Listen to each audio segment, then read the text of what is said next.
एक मज़े का ये फीचर है वो स्टार्ट नहीं होगी। हेलो अस्सलाम वालेकुम एवरीवन, हो सब कैरी से होंगे। सो आज की वीडियो करते हैं शुरू। आज की वीडियो होने जा रही है होंडा सिटी 2021 मॉडल 1.5 एस्पायर प्रोस्मेटिक में। 2009 में फिफ्थ जनरेशन को पाकिस्तान के अंदर लॉन्च किया गया था और 2021 में इसे डिसकंटिन्यू करके सिक्स जनरेशन इसकी लॉन्च कर दी थी। 2009 से लेकर 2021 तक इसके अंदर कई चेंजेस किए गए थे जो कि मैं आपको आगे चल के बताता हूँ। लेकिन फर्स्ट ऑफ ऑल हम लोग बात करेंगे इसके फ्रंट प्रोफाइल की। ऑल इन वन आपको हेडलाइट मिल जाती है जिसके अंदर एम्बेडेड इसके इंडिकेटर और साथ में लैंप्स हैं। ऑनर ने बाय चॉइस इसके अंदर एलईडी इंस्टॉल कराई हुई है, लेकिन कंपनी फेडेड इसके अंदर हेलोजन बल्ब भी आते थे। ग्रिल इसके अंदर 3 से 4 बार चेंज की गई थी। सबसे पहले जब ये लॉन्च की गई थी उसके अंदर एक ग्रे मेटालिक कलर की आती थी। उसके बाद 2015 में 4 लाइन्स उसमें आ गई थी। फिर 2017 में वो वी शेप की हो गई थी। ये 2021 मॉडल है तो लेटेस्ट वाली इसके अंदर ग्रिल आप देख रहे हैं। साथ में ये जो बम्पर हैं ये भी 2015 में चेंज किए गए थे, चाहे वो फ्रंट हो जाए बैक हो जाए। साथ में जो फॉग लैंप्स हैं उनकी सराउंडिंग में क्रोम है जो कि आपको एस्पायर मॉडल में ही देखने को मिलता है। अब बात करते हैं हम लोग साइड प्रोफाइल की। 15 इंच के इसके रिम मिल जाएंगे जो कि आप अलॉय देख रहे हैं। ये एस्पायर मॉडल में ही आते थे, सादे वाले में वो आपको कप व्हील्स मिलते थे। इसका जो टायर साइज़ है वो है 175/65 R15।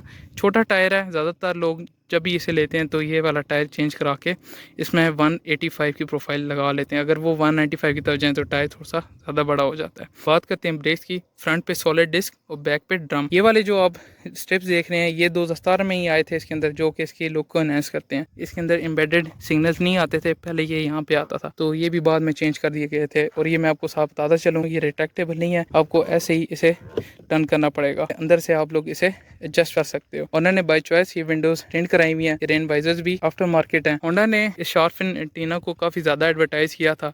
मुझे समझ नहीं आती गाड़ी की स्पीड से ज़्यादा हो जाती है क्या, लेकिन उन्होंने इसे एडवर्टाइज काफ़ी ज़्यादा किया था। फ्यूल टैंक की भी बात करें, एक मज़े का ये फीचर है, आप लोग इसे प्रेस करेंगे तो इसे ओपन हो जाएगा। तो 42 लीटर्स का इसका टैंक है। ऑनर के मुताबिक इसकी जो सिटी में एवरेज है वो तकरीबन 11 से 12 और लॉन्ग पे 15 से 16 दे देती है। मड्स फ्लैप भी इसके अंदर बाद में इंट्रोड्यूस कराए गए थे, जब ये आई थी नई नई तो उस टाइम ये भी नहीं थे। बात करते हैं बैक प्रोफाइल की। 2015 के अंदर इसकी बैक लाइट्स भी चेंज की गई थी और ये बम्पर भी। शेप इसकी वही है लेकिन अंदर से ये चेंज की गई है। ये जो रियर व्यू कैमरा है ऑनर ने चेंज कराया हुआ है। इसके अंदर बाय कंपनी भी आता था लेकिन ऑनर ने खुद इसे चेंज कराया। वो कह रहे थे इसकी क्वालिटी नहीं अच्छी थी तो इस वजह से हमने ये चेंज करा दिया था। ये लैंप मिल जाता है, डिफोगर का ऑप्शन, जो इसकी रूफ है वो बिल्कुल स्मूथ है, कोई सनरूफ का ऑप्शन आपको top of the line variant में भी नहीं मिलता। यहाँ पे होंडा की बैजिंग आ गई, सिटी की बैजिंग आ गई, कोई एक क्रोम गार्निश मिल जाती है। इसे अनलॉक करते हैं हम लोग। 506 लीटर की इसकी बूट स्पेस है। होंडा सिविक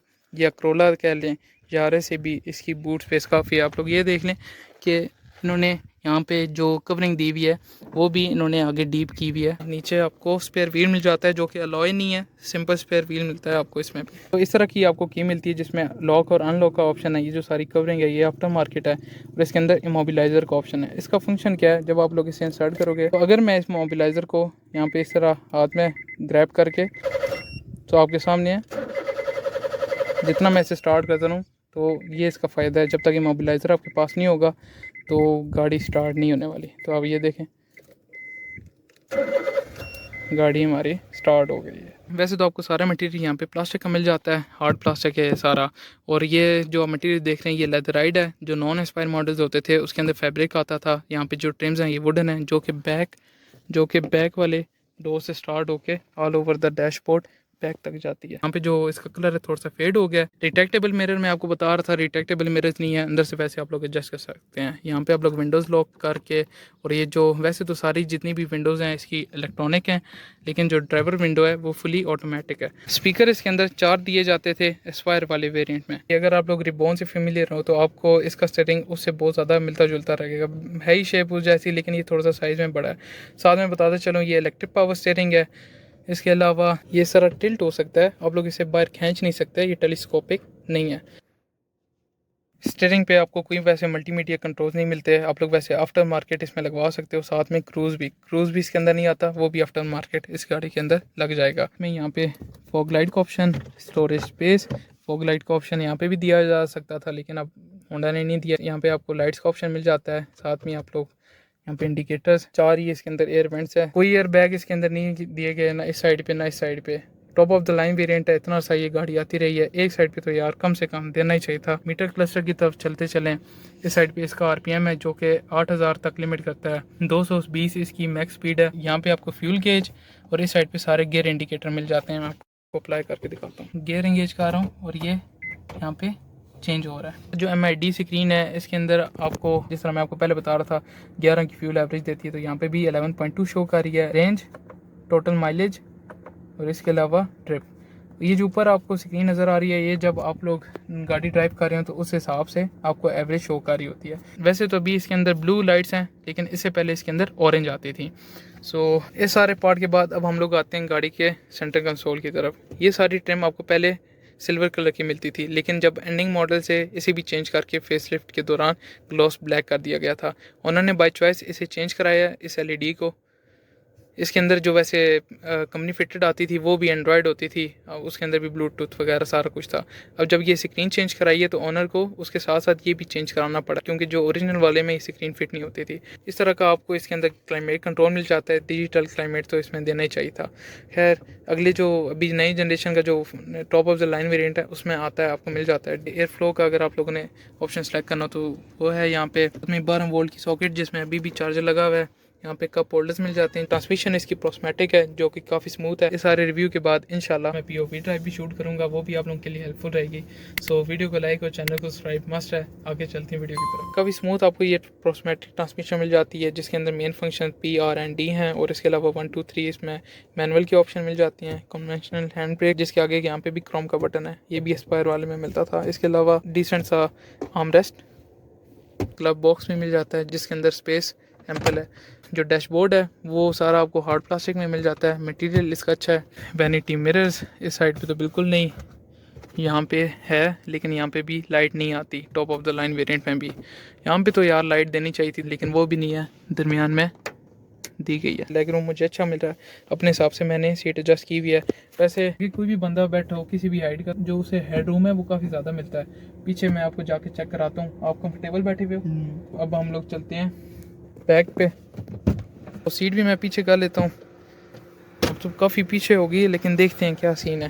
4 वे आपको एडजस्टेबल सीट्स मिल जाती हैं, जिसमें इंक्लाइन फॉरवर्ड बैक के अलावा आगे पीछे मूव भी हो जाती है। कोई हाइट एडजस्ट का सीन नहीं है इसमें, और ना ही इलेक्ट्रिक सीट इसमें आती है। अस्सलाम वालेकुम। सीट मैंने आपके सामने बिल्कुल पीछे की है, लेकिन फिर भी जो स्पेस है कंफर्टेबल बैठ गया है।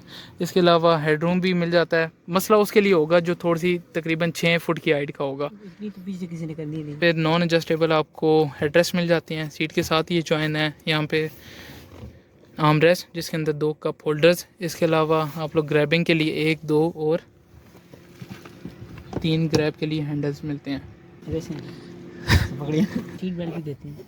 हाँ, सीट बेल्ट तो है, लेकिन इसके नीचे भी जगह है। यस यार किससे तो था। अब देखने दरमियान में एक हम्प मिलता है, लेकिन वो इतना ज़्यादा नहीं है कि आपको तंग करे। सिटी के अंदर 3 बंदे पीछे बैठ सकते हैं, लेकिन लॉन्ग पे थोड़ा सा प्रॉब्लमेटिक होगा अगर 3 बैठे तो। अंदर से तो गाड़ी सारी कवर हो गई है। अब हम लोग जाते हैं इसके इंजन की साइड पे। ये गर्म होगी।